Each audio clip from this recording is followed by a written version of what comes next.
নমস্কার, আমি আরও একবার আপনাদের সামনে আমার ভিডিও নিয়ে চলছে আমাদের আসন্ন কিছু কম্পিটিটিভ এক্সামের উপরে ভিডিও দেওয়া। আমার লাস্ট ভিডিও সাবজেক্ট ভার্ব এগ্রিমেন্টের মতো একটা গুরুত্বপূর্ণ টপিকের উপর 30টি প্রবলেম নিয়ে ছিল।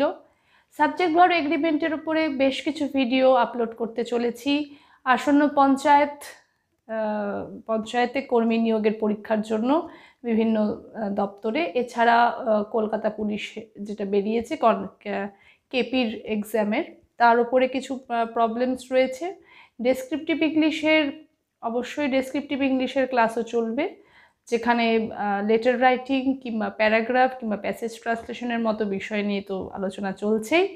তো আজকেও একটি গুরুত্বপূর্ণ বিষয়, সমস্ত কম্পিটিটিভ এক্সামে যে বিষয়টি এসেই থাকে, যে মানে যেখান থেকে আমরা যে এরিয়া থেকে প্রবলেম পাবই, সেটা হচ্ছে প্রিপোজিশন।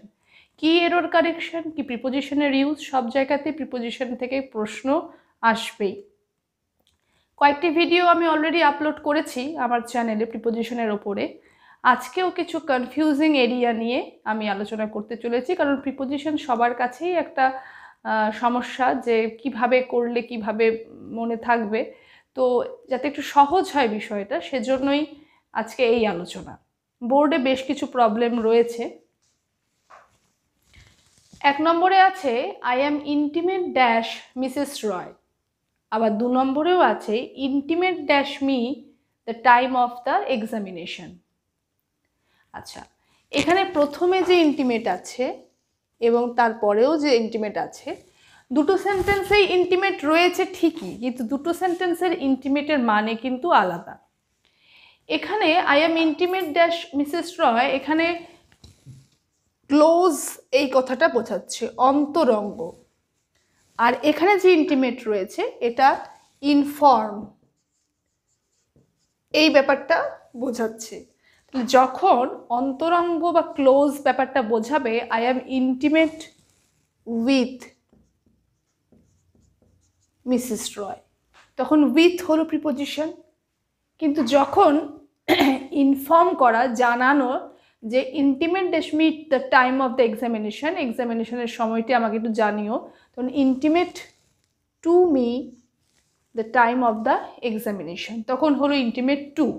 তাহলে অনেক সময় আমরা এরকম দেখি যে ইন্টিমেট উইথ, ইন্টিমেট টু, কিন্তু অবশ্যই কিন্তু সে মানেটা আমাদেরকে বুঝে নিতে হবে যে ইন্টিমেট এখানে কি মানে মানে বোঝাচ্ছে। Number 3, I jumped dash the offer, do not jump dash a conclusion, my son jumped dash joy to see me. তো তিনটে সেন্টেন্সেই জাম্প কথাটা রয়েছে।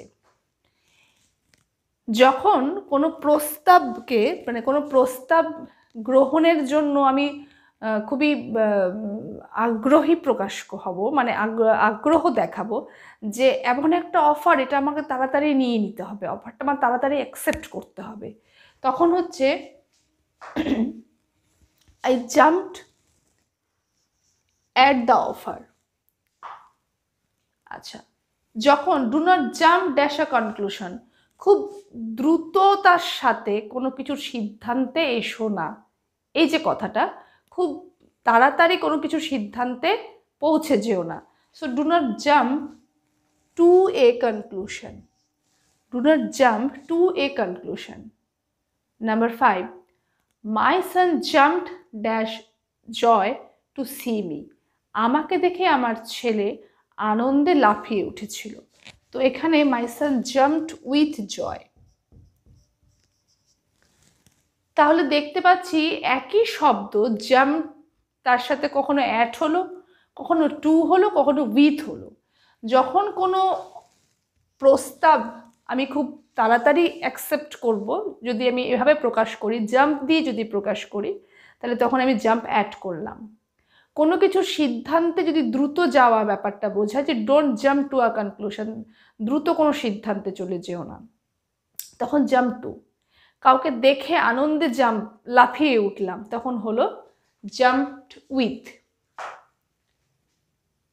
Number 6, he is overwhelmed dash joy, he is overwhelmed dash his success.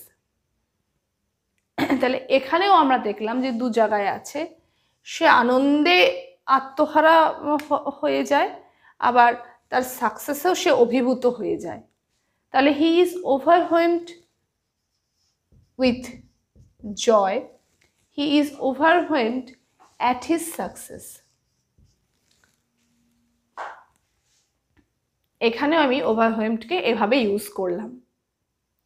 আনন্দে আত্মহারা, আনন্দে অভিভূত হয়ে যাওয়া, উইথ, দুঃখেও হতে পারে, he is overwhelmed with grief, এরকম এই এক্সপ্রেশনও আমরা পেতে পারি। এখানে জয়ের জায়গায় আমি গ্রিফও পেতে পারতাম।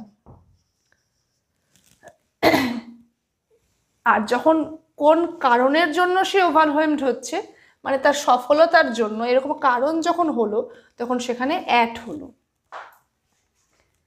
Number 8, he is playing dash a sitar, I shall not play dash you, you can not play dash my feelings. এখানেও প্লে তিনভাবে ইউজ হয়েছে। এটা হচ্ছে বাজানো, মানে বাজাচ্ছে, এটা বোঝাচ্ছে সে সেতার বাজাচ্ছে। So he is playing on a sitar, কোনো ইনস্ট্রুমেন্ট যখন বাজানো হবে, he is playing on a harmonium, he is playing on a tabla. তো যখন কোনো মিউজিক্যাল ইনস্ট্রুমেন্টের ক্ষেত্রে যখন বাজানো ব্যাপারটা হয়, তখন প্লে অন হচ্ছে। আচ্ছা, এখানে খেলা, এখানে হচ্ছে খেলা, I shall not play with you, আর you can not play dash my feelings. এখানে হচ্ছে ইনসিনসিয়ারিটি প্রকাশ, আর কি ইনসিনসিয়ারিটি প্রকাশ পাচ্ছে। আমার অনুভূতিগুলোকে নিয়ে তুমি এভাবে খেলতে পারো না, so you can not play with my feelings. তাহলে দেখে নিলাম যে একই শব্দ ইন্টিমেট, জাম্প, ওভারওয়েলমড, প্লে, এগুলো মানে অনুযায়ী কিভাবে প্রিপোজিশন চেঞ্জ করে নিচ্ছে।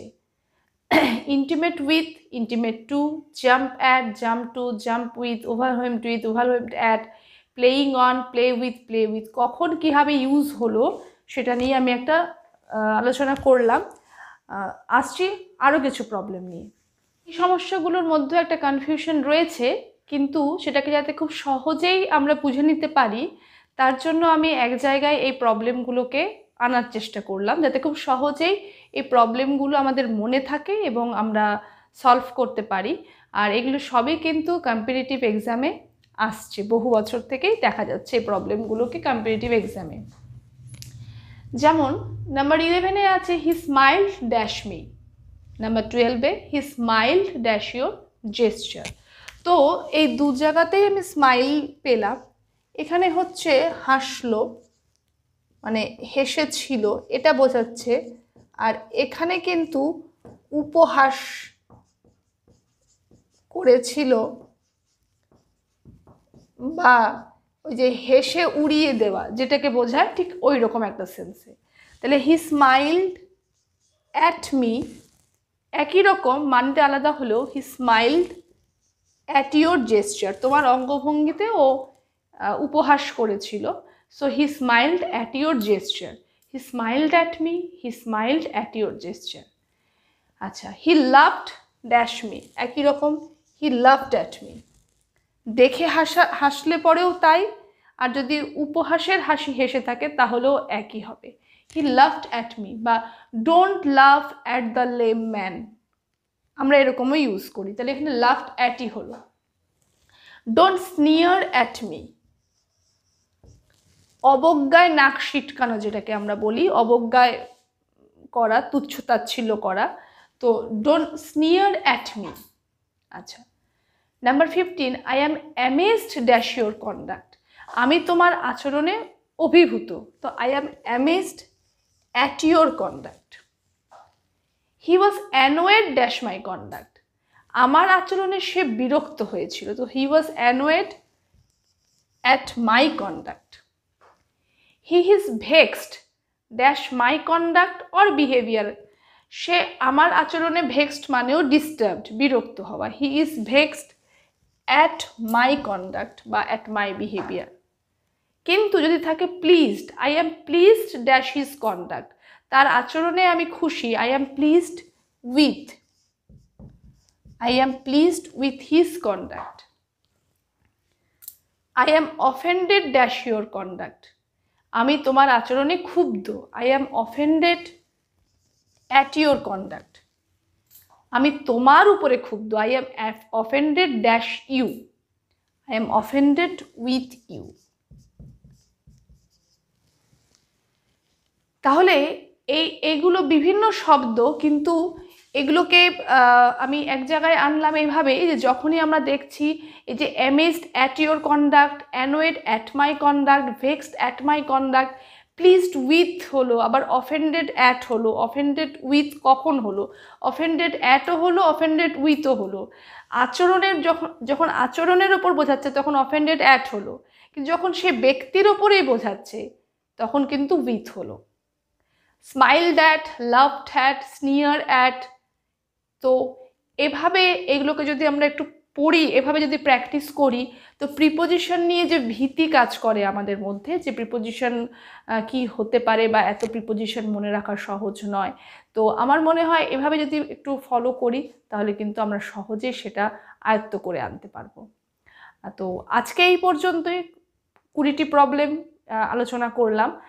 এরকম অনেক প্রিপোজিশন রয়েছে এবং শীঘ্রই আমি সেগুলো নিয়ে ধীরে ধীরে আমার ভিডিও দিতে থাকবো।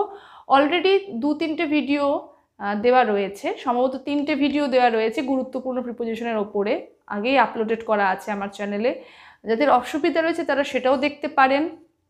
আজকের ভিডিও তো রইলই, এবং আগামীতেও আরও ভিডিও আসছে প্রিপোজিশনের ওপরে। প্রিপোজিশন নিয়ে যে সমস্যা সেটা যতটা সম্ভব সহজ করার চেষ্টাতেই আজকে আমার এই চেষ্টা। আশা করছি আপনাদের অবশ্যই ভালো লাগবে। এভাবেই আমার সঙ্গে থাকুন। খুব শীঘ্রই আবার দেখা হচ্ছে। ধন্যবাদ।